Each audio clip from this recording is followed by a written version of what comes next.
Bienvenidos a Síndrome Chilensis, un podcast hecho por médicos.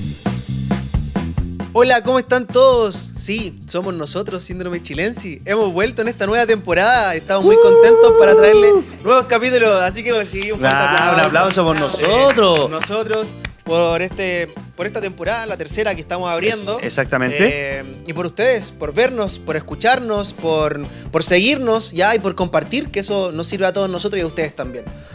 Chiquillos. Oye, ha sido un intertanto bastante interesante. Eso. Oye, vacaciones, nos hemos enfermado, no hemos operado, de todo un poco, así que ha sido bastante interesante. Sí, fueron varios meses lejos de los capítulos. Han pasado hartas cositas que Sí. entre medio se van a ir dando cuenta de todo nuestros próximos capítulos, ¿ya? Oye, Sergio, bienvenido. Amigo, hermano, ¿cómo estáis? ¿Cómo te has sentido? Bien, de nuevo aquí. Eso. Tratando de Pero con más aportar. ánimo, pues si estamos volviendo. Aportar un poquito. Es que Ponele no puedo bueno, tener el mismo nivel de ánimo que No, tiene que sí. Cristo, pues, entonces, Estaba fuerte el café. tenemos que equipararnos. Eso, está bien. La armonía. Sí. Muy bien. Oye, ¿y qué? ¿Y tú cómo has estado? No, impecable. Operado. Me operé. De hecho, me operé de algo relacionado con los capítulos anteriores. No. De la cabeza. No, me operé de un problema digestivo, de urgencia, pero todo bien. Sigo igual de guapo. Estamos así que- pero no, todo tranqui. Y bueno, con desafíos próximos. Qué bueno, sí. Sí, así que hay se cositas vienen. que se vienen. Exactamente. Y hartas cositas por ver. Oye, Dímelo. vamos a empezar invierno. Oh. Estamos en otoño. Se vienen campañas que no sabemos si vienen o no vienen. Oh. Cosas ahí que pueden ocurrir. Pero para hablar de eso, queremos hablarle a todos ustedes esto en relación a sus hijos, ya que son quienes en este caso más nos importan, en mi caso también. ¿Tú eres También papá, pelado? sí, yo tengo gemelas y hemos pasado por todas estas cosas que vamos a conversar en este momento. Tenemos una invitada de lujo, que se presente ella, Que se ¿les parece? presente, Sí. que se presente, sí, pues por supuesto. Hola, ¿cómo están? Bien. Bienvenida. Yo soy Daniela Figueroa, soy pediatra de la Universidad de Santiago, broncopulmonar de la Universidad de Chile, soy directora de la Sociedad Chilena de Neumología Pediátrica y docente de la Universidad de Santiago de la beca de pediatría, y estoy súper contenta que me hayan invitado hoy día a hablar del tema que se avecina, ¿cierto? Porque obviamente todavía no estamos en invierno, pero han aumentado la frecuencia de enfermedades respiratorias, así que Sí, es es importante. cierto. ¿Cachaste? Mira. El currículum, compadre. Demasiado bueno. No, invitada de lujo. De lujo, De lujísimo. de lujo. Oye, empecemos, pues. Sí, pues Daniela, bueno, agradecerte por aceptar la invitación ya y por compartir este momento. Recuerda que esto es para nuestra gente, para la gente que está en la casa, y recuerden que Síndrome Chilensis es el podcast de ustedes hablado de la mejor manera, más sencilla para que ustedes nos puedan seguir. Daniela, hablemos un poquito. Cuéntanos, tú presenta el tema, ¿de qué vamos a hablar el día de hoy? El tema es infecciones respiratorias en la edad pediátrica, así que pregunten las dudas que tengan Lo que y quieran. partemos. Oye, ¿sí? pero la más fácil, que es una infección respiratoria. Bueno, la infección respiratoria es la infección que afecta al tracto respiratorio, y ahí la podemos dividir en infecciones respiratorias altas y bajas, como lo más general. Hablamos de alto cuando afecta la nariz, la faringe, hasta la laringe, y luego la parte baja, que pueden ser los bronquios, los pulmones. Y en base a eso las podemos dividir, no sé, alta al típico resfrío común, que es la rinofaringitis, las laringitis, que son también frecuentes en la infancia, y las partes bajas que afectan la neumonía, las bronquitis obstructivas, etc. Es como eso en general. En general. En general. Vamos a desglosar en este Sí, capítulo por algunas supuesto. Claro. enfermedades, así que, bueno, vayan dándonos sus comentarios abajo cuando vayan viendo este capítulo, y Daniela se va a encargar de ayudarnos a responder todas Claro, sus dudas. todas ¿sí? las Algunos- dudas algunos que vayan tips por lo menos siendo. nos va a dar, así Sí, que- absolutamente. Ahora bien, tengo una duda. Mm. Hablamos de infecciones. ¿Esto tiene que ver con microorganismos que nosotros contraemos? O que los niños, en este caso, dado el tema del día de hoy. ¿Cómo es esa historia? A ver. Bueno, en los niños las etiologías van cambiando también por las edades.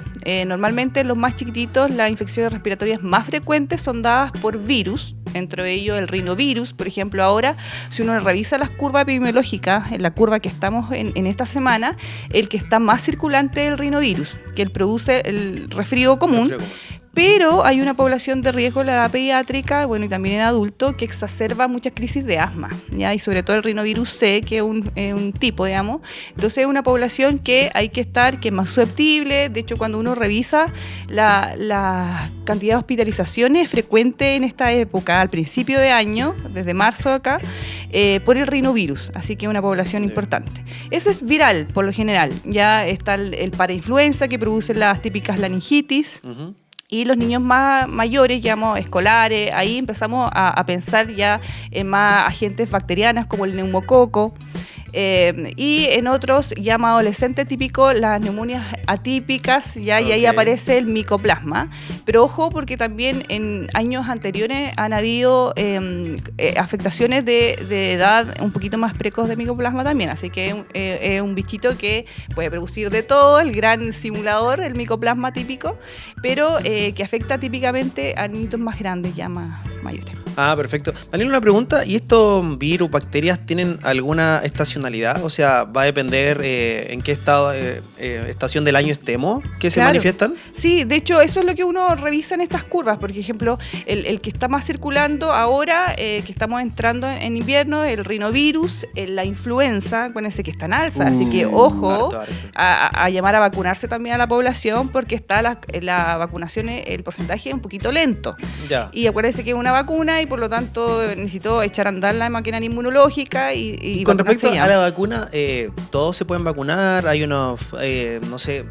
¿De influenza? ¿Sí? ¿De influenza? Claro, la vacunación de influenza está dada en la edad pediátrica desde los 6 meses. Ya. ¿Ya? La primera dosis son 2 dosis, la primera vez, digamos, que se vacunan con diferencia de un mes, y es desde los 6 meses hasta quinto básico. Ya, y esa es la perfecto. población de riesgo, además de los enfermos crónicos, y ahí están los asmáticos, fibrosis quísticas, daños pulmonares crónicos. Ojo que etcétera. el transcurso de la semana que estamos cursando, se habló de que la población objetivo de la influenza está cercana al 50% de vacunación. O sea, es bajísimo, Sí. bajísimo. Así que invitamos a la gente, tanto población de riesgo como no, a vacunarse contra la influenza. El año pasado, por lo menos lo que me tocó de experiencia en el lugar donde trabajo, bastante paciente complicado, bastante paciente exacerbado de su patología de base, sobre todo respiratoria, y bien complejo estuvo el año pasado, con bastante mortalidad por medio. Entonces, me imagino que los niños deben andar por ahí. Sí, también, absolutamente. Entonces, ya la idea es que esta población de riesgo sea vacunada en forma precoz. Así cuando parte la campaña, que fue el 1 de marzo, ya la población debería estar vacunada. ¿ya? Ok, perfecto. Entonces, eso disminuye el riesgo de morbimortalidad. No es que uno no se pueda enfermar de influenza, eso es súper importante. Ya. Acuérdense que... y además, que de repente, otra duda que siempre aparece, que preguntan de repente los papás, es que, ¿pero para qué voy a vacunar si ya me enfermé de influenza? Acuérdense que hay distintos tipos de influenza y la vacuna nos protege contra varios. Entonces es importante hacer este llamado a que se vacunen lo más precoz. O sea, ya estamos un poquito tarde, así que mientras antes mucho mejor. En la temporada 2 hablamos un poquito de eso, Sergio, ¿no? Del tema de las vacunas. Daniela, ya que hablaste un poco de los factores de riesgo, porque no solo tener una edad, o sea, ser un niño es un factor de riesgo, debe haber otros factores de riesgo. ¿Nos puede hablar de algún otro factor que la Bueno, en familia la edad tenga? pediátrica es súper importante la prematurez. ¿ya? Los niños Ya. que son prematuros y algunos de ellos tienen displasia broncopulmonar, que es una enfermedad que obviamente le afecta mucho la parte pulmonar. En aquellos que son con daño pulmonar crónico, los asmáticos, los niños con fibrosis quística, la disquinesia primaria, enfermedad un poco más rara, los cardiópatas, toda esta población de riesgo es muy importante. ¿ya? Inmunodeficiencia, estos sí o sí se tienen que vacunar pronto. ¿ya? Ok. Es importante. Perfecto. ¿Algún otro que queramos mencionar? Afuera de lo que es la morbilidad propia que puede llegar a tener un niño. Sí. Bueno, también otros factores de riesgo importantes en cuanto al ambiental, que es importante también mencionar, el tabaquismo. ¿ya? Eso es un factor. Apareció Apareció, otra ¿no? el vez. tabaco. Bueno, yo como buena broncopulmonar anti-tabaco, absolutamente. Ya ahí hay que recordar un poquito cuántos son los tipos de tabaquismo. Nosotros el primario, obviamente, es el que yo fumo, ¿ya? ¿cierto? Entonces me afecto a ella misma. Pero el tabaquismo secundario, el que tiro el humo, entonces también afecto. Por lo general los papás no son tan evidente que no le voy a tirar el humo a mi hijo. Claro. Pero el tabaquismo terciario, que aparentemente no aparece, que es el que está incrustado en los sillones, las cortinas, en el pelo, en la ropa, que eso afecta mucho. Nosotros sabemos que aumenta las probabilidades entre 4 a 5 veces de producir crisis de asma en aquellos niños que están expuestos a tabaquismo de tercera mano y de infecciones respiratorias en general, ¿ya? Entonces, súper importante Entonces, el mensaje es mencionarla. clarísimo. Sí. ¿Okay? El mensaje es clarísimo desde el punto de vista primario, no fumar, No. por supuesto. Sí, por supuesto. Y obviamente si existen otros factores Sí. de riesgo, Acuérdense personas que asociadas. los recién nacidos también riesgo de muerte súbita. ¿Ya? Wow, Importante, seguimos ahí sí. abordando otros conceptos. Interesante Sí. el tema. Podríamos hacer un día un capítulo de tabaco. Algo va a salir. Algo va a salir. Si Inclusive lo auspicio alguna tabacalera, no sé, diría yo. Malboro.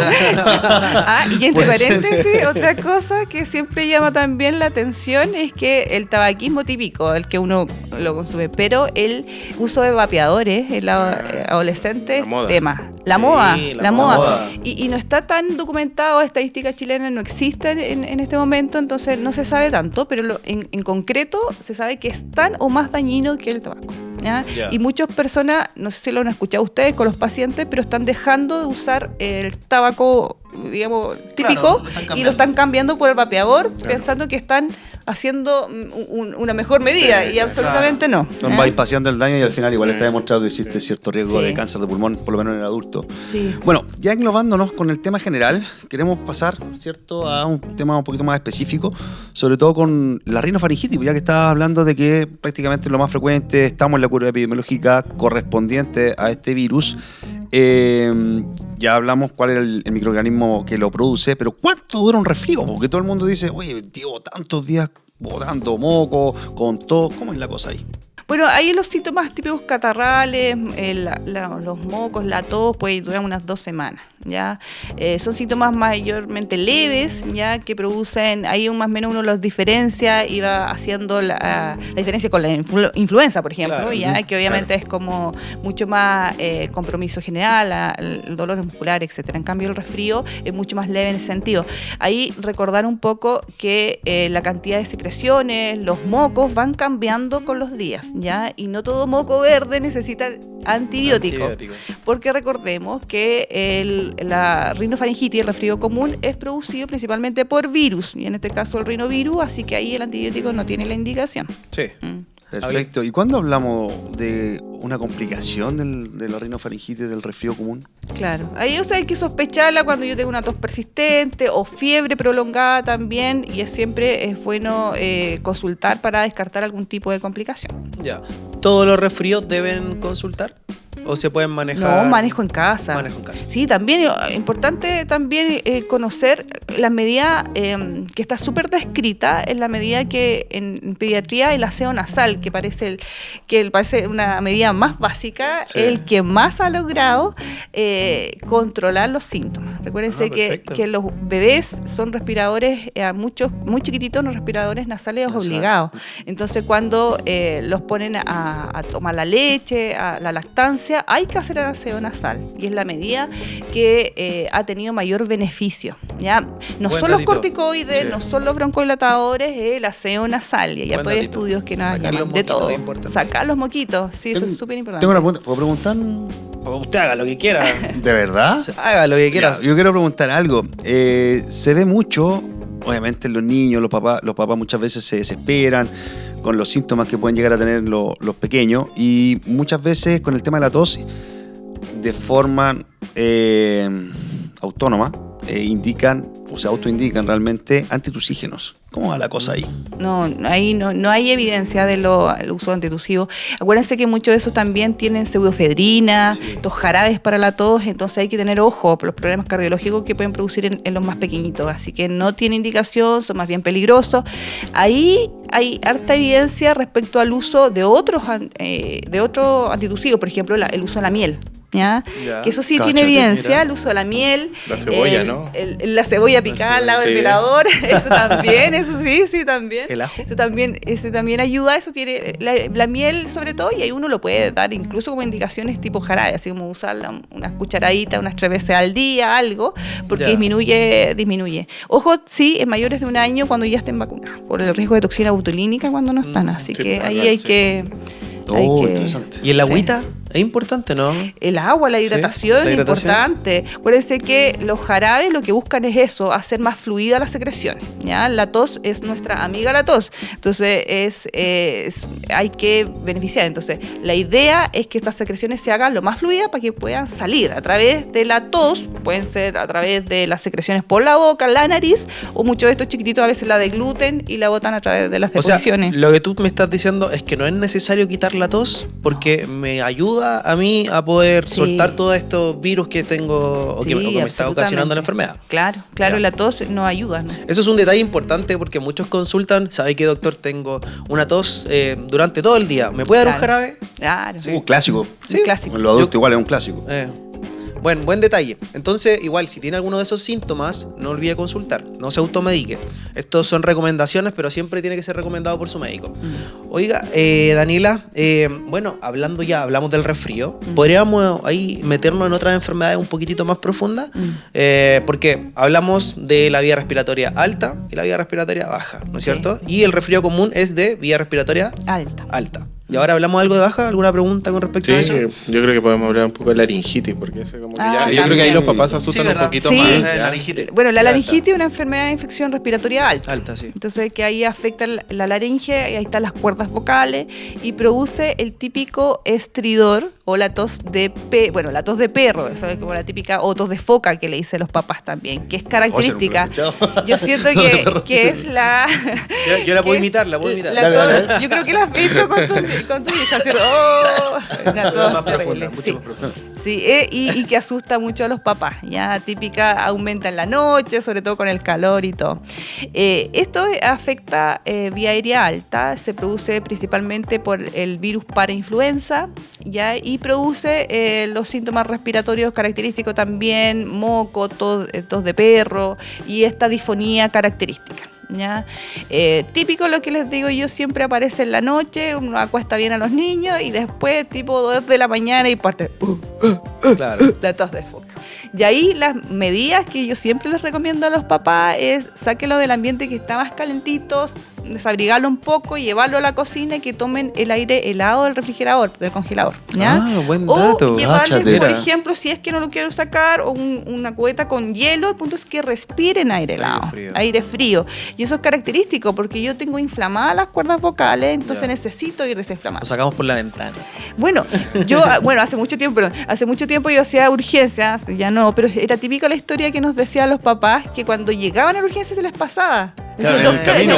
doctora, si es que tenía una tos terrible y después en la urgencia ya se les pasa. Y claro, porque el camino respiraron el aire helado Claro. y se les pasó porque se inflaman. Ese es el famoso croup, ¿no? Claro. El famoso croup. Dani, yo tengo una pregunta con respecto a la laringitis. ¿Hay alguna complicación? ¿En qué momento tal vez ya deben llevar al afectado a la urgencia o a alguna parte? Y si hay algún tratamiento también, porque como la mayoría de estas cosas son virales, solo sintomático igual que en la rinofaringitis, pero tal vez echarle un poquito más de ojo nomás. Sí. Bueno, el tratamiento, como hablábamos, que es la inflamación, es para bajar la inflamación de las cuerdas vocales. Ahí los antiinflamatorios, los AINES, cumplen una función especial. Dentro de ello, el ibuprofeno, acuérdense que no menores de 6 meses, ¿ya? Y no más de 3 días, porque tiene afectación renal, así que hay que tener ojo con eso. Y el uso de corticoide, obviamente con indicación médica. ¿Ya? La prednisona, ahí se les suena el Versén, el Cortiprex, etcétera, el Coritex Forte, a ver si a los papás se les suena también, como esos son los corticoides, ¿ya? Eso en manejo, dependiendo a veces ambulatorio, después de la evaluación médica, pero cuando llevarlo a urgencia es cuando efectivamente este sonido o el estridor, ¿ya?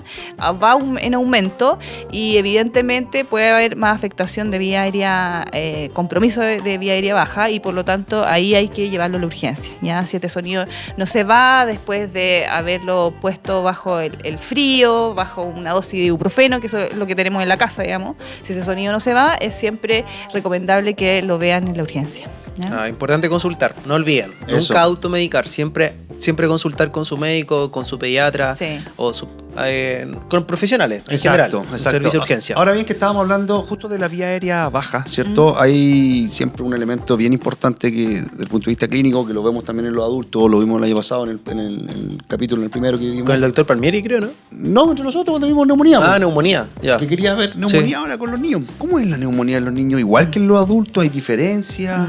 Bueno, en los niños los síntomas de neumonía son, me imagino, similares a los de adultos, tos, fiebre, coriza, o sea, moquito, y sin dificultad respiratoria de acuerdo al nivel de, digamos, de compromiso, ¿ya? Y en cuanto a la etiología, o sea, las causas, hay que diferenciarlas también de acuerdo a la edad. Principalmente en los niños más pequeños son infecciones de tipo viral, y en los niños ya más grandes o más escolares, bacterianas, ya dentro de ella el típico neumococo, etcétera. Y en los niños ya un poquito más grandes también sospechar estas neumonias atípicas que pueden ser producidas por gérmenes como el micoplasma, por ejemplo. Tengo una duda, me quiero apoderar de esto. Dale. Siempre hay una campaña ministerial para esta época en donde dice consulte cuando su bebé usted le vea esto. ¿Cómo podemos orientar un poquito más sobre esto? Eso es súper importante porque, como sabemos, los pacientes pediátricos a veces son tan chiquititos que no tienen la capacidad de expresarse tan claramente como los pacientes adultos. Entonces hay que estar súper atentos. Lo primero que yo siempre le digo a los papás: usted conoce cómo es su hijo, ¿ya? Entonces, cuando ya hay cambios de comportamiento, cuando están muy calladitos, muy decaídos, aquellos lactantes cuando dejan de alimentarse, y obviamente fiebre persistente, y los signos de dificultad respiratoria, que siempre son súper importantes darlos a conocer, ¿ya?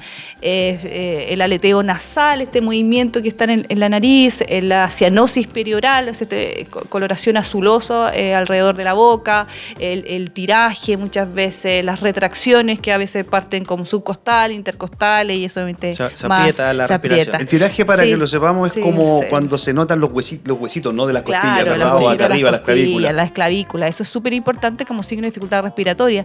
El aumento de la frecuencia respiratoria. Los niños más chiquititos respiran más rápido, eso es normal, pero a medida que van creciendo, más o menos como hasta los 12 años, uno ya sabe 12 respiraciones por minuto, pero los más chicos entre 30 a 60, entonces, pero si es más de 60, eso es mucho, ¿ya? Hay que consultar. Aumento de la frecuencia respiratoria, esta disociación tóraco-abdominal, que obviamente es un signo bastante tardío. Ominoso, como dice por ahí. Ominoso, sí. Ojo también, porque hay algunos papás que se han comprado estos saturómetros, lo que me parece bien, ¿ya? Pero la desaturación ya es tardía. ¿Ya? Entonces siempre hay que estar atentos a la clínica. En pediatría es mucha clínica, por lo general el ojo es súper importante. El verlo, estar pendiente. Estar pendiente. Ojo y siempre, no es que yo lo veo muy decaído, muy distinto a como es un niño, básicamente es importante. Ahí la pregunta, y viene de cajón, de acuerdo al sistema de salud que tenemos, ¿dónde lo llevamos? Claro, ahí estar atento a los signos de dificultad respiratoria y cuándo consultar al servicio de urgencia, ¿ya? Por eso que es importante el manejo de infecciones respiratorias altas también en la casa, ¿ya? Para no consultar o congestionar a los servicios de urgencia que están para otra. Entonces siempre para otra ¿Sirve objetivo. cualquier sistema de urgencia?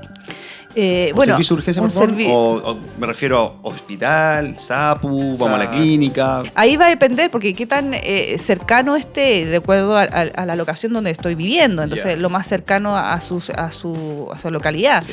Eso también donde puedo ir consultando. Sí, como decíamos en unos capítulos anteriores, es una urgencia. La mejor urgencia es la más cercana. Es la más cercana.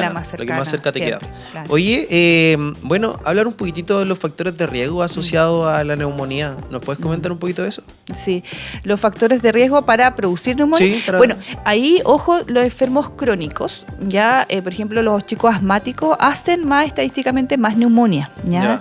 Y ahí la vacunación es súper importante. Existen el manual de vacunas especiales, ya, pero en la parte pediátrica, por ejemplo, la Neumo 23, que es la misma que se le pone a los adultos mayores, ya, pero que está aprobada en mayores de 2 años, es una vacuna especial que tiene indicación, ya, en los enfermos crónicos, daños pulmonares crónicos, fibrosis quística, daño postviral, etcétera, tienen indicaciones. Entonces, súper importante que ahí su pediatra o su bronco se la indique. ¿Y el Neumo 23 para?